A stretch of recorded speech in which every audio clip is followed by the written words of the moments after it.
guys, so I'll give my this sister. Hungry. Yeah. Okay, so don't you dare lick. Okay. Don't you lick it, no? And why did you lick it?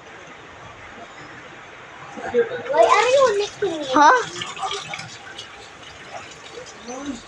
Bye, I'm gonna clean my house.